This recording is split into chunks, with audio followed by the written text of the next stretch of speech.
भाजपचे जिल्हाध्यक्ष म्हणून प्रदेशाध्यक्ष रवींद्र चव्हाण यांनी दक्षिण रत्नागिरी जिल्हाध्यक्ष म्हणून प्रशांत यादव यांना जिल्हाध्यक्ष म्हणून त्यांना ती निवड जाहीर केली। त्याच्यानंतर प्रशांत यादव यांनी काल रत्नागिरीत येऊन दक्षिण रत्नागिरी म्हणजे लांजा, राजापूर, संगमेश्वर, चिपळूण, रत्नागिरी या 5 तालुक्यांची दक्षिण भाजपाची कार्यकारिणी जाहीर केली।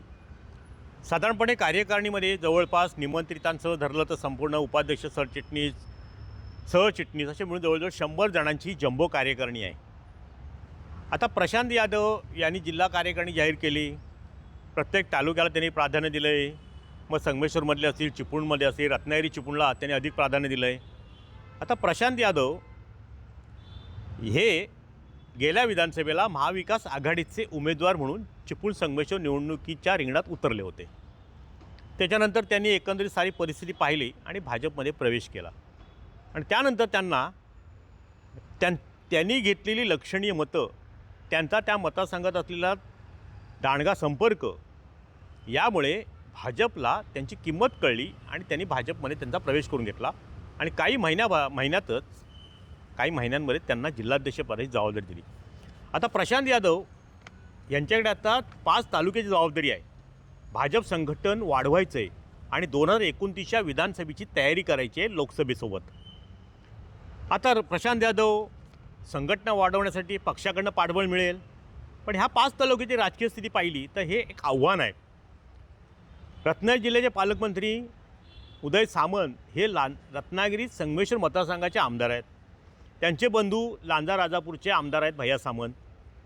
ज्या ठिकाणी कार्यक्षेत्र आहे प्रशांत यादवांचं चिपळूण संगमेश्वर, तिथले आमदार आहेत राष्ट्रवादी काँग्रेस अजितदादा गटाचे शेखर निकम।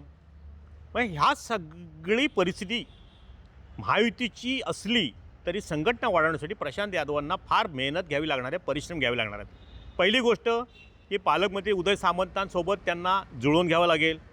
त्यांनी कालच्या पत्रपरिषदेमध्ये सांगितलं की सामंतांकडनं सहकार्य मी घेणार आहे। दुसऱ्या बाजूला पुन्हा या 5 तालुक्याचा विचार केला, तिथली राजकीय स्थिती वेगळी आहे। भाजपला संघटन वाढवण्यासाठी बरीच संधी आहे, पण इथं शिवसेनेचं प्राबल्य आहे। भविष्यातल्या निवडणुका सवळ लढायच्या म्हटल्या तर प्रशांत यादवांना काही निर्णय घ्यावे लागतील। ते मित्रपक्ष शिवसेनेला किंवा अजितदादा राष्ट्रवादी काँग्रेस पक्षाला रुचतील का?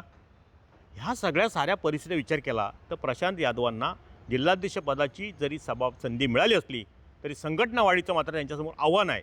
एक मात्र जमेची बाजू आहे त्यांच्या दृष्टीने, म्हणजे मुख्यमंत्री त्यांचे आहेत।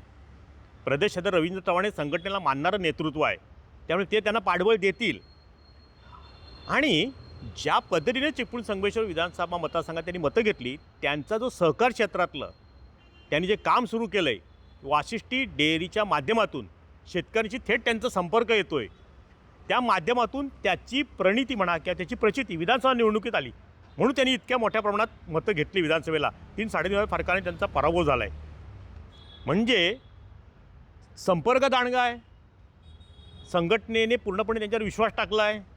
पण दुसऱ्या बाजूला मात्र प्रशांत यादवांना ही सगळी दक्षिण रत्नागिरीची राजकीय परिस्थिती लक्षात घेऊन संघटना वाढवायचं काम करावं लागणार आहे।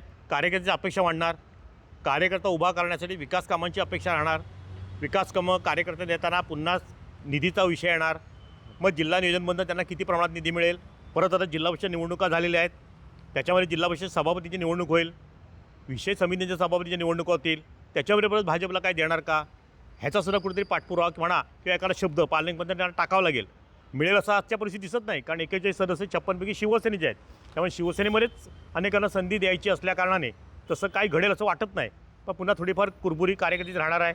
अगदी सारी परिस्थिती लक्षात घेता तिकडे चिपळूणमध्ये शेखर निकमांना महायुतीमध्ये सोबत घेऊन त्यांना पक्ष संघटना वाढवायची आहे। पूर्वी राष्ट्रवादीमध्ये असताना ठीक होतं, पण आता परत ते ज्या विधानसभेला निवडणुकीला उभे राहिले होते त्यावेळेला सुद्धा महाविकास आघाडीतल्या काही मित्रपक्षांनी विशेष संगमेश्वरमध्ये त्यांच्या विरोधात काम केलं असं काल त्यांनी कबुली दिली। नावं घ्यायची टाळली, पण लोकांच्या लक्षात आलं कोणी विरोधात काम केलं, त्यावर ते बोललेसुद्धा की जिल्हा परिषदला त्याचे परिणाम त्यांना भोगावे लागले। म्हणजे आपण समजून जा की कोणी विरोधात काम केलं होतं। हा सगळा अनुभव पाठीशी असला ना तरी प्रशांत यादवांना संघटनेदृष्टीने फार मोठी जबाबदारी आहे, ती पार पाडावी लागणार आहे। प्रदेशाध्यक्ष रवींद्र चव्हाण असतील, मुख्यमंत्री देवेंद्र फडणवीस असतील, आणि महत्त्वाचा म्हणजे युवा नेते अनिकेत पटवर्धन यांचं सहकार्य त्यांना चांगल्या प्रकारचं आहे। त्यामुळे एकंदरीतच काय, पक्षाने जरी जिल्हा परिषद अध्यक्षाची जिल्हाध्यक्षाची जबाबदारी जरी प्रशांत यादवांवर दिली असली तरी संघटनेचं काम करताना त्यांच्यापुढे मोठं आव्हान आहे असंच मात्र ह्या निमित्ताने म्हणावं लागेल. टाइम डिटेल करता किशोर मोरे, रत्नागिरी. टाइम्स डिजिटलला लाईक करा, सबस्क्राईब करा, शेअर करा आणि बेल आयकॉन दाबायला विसरू नका. पाहत रहा टाइम्स डिजिटल.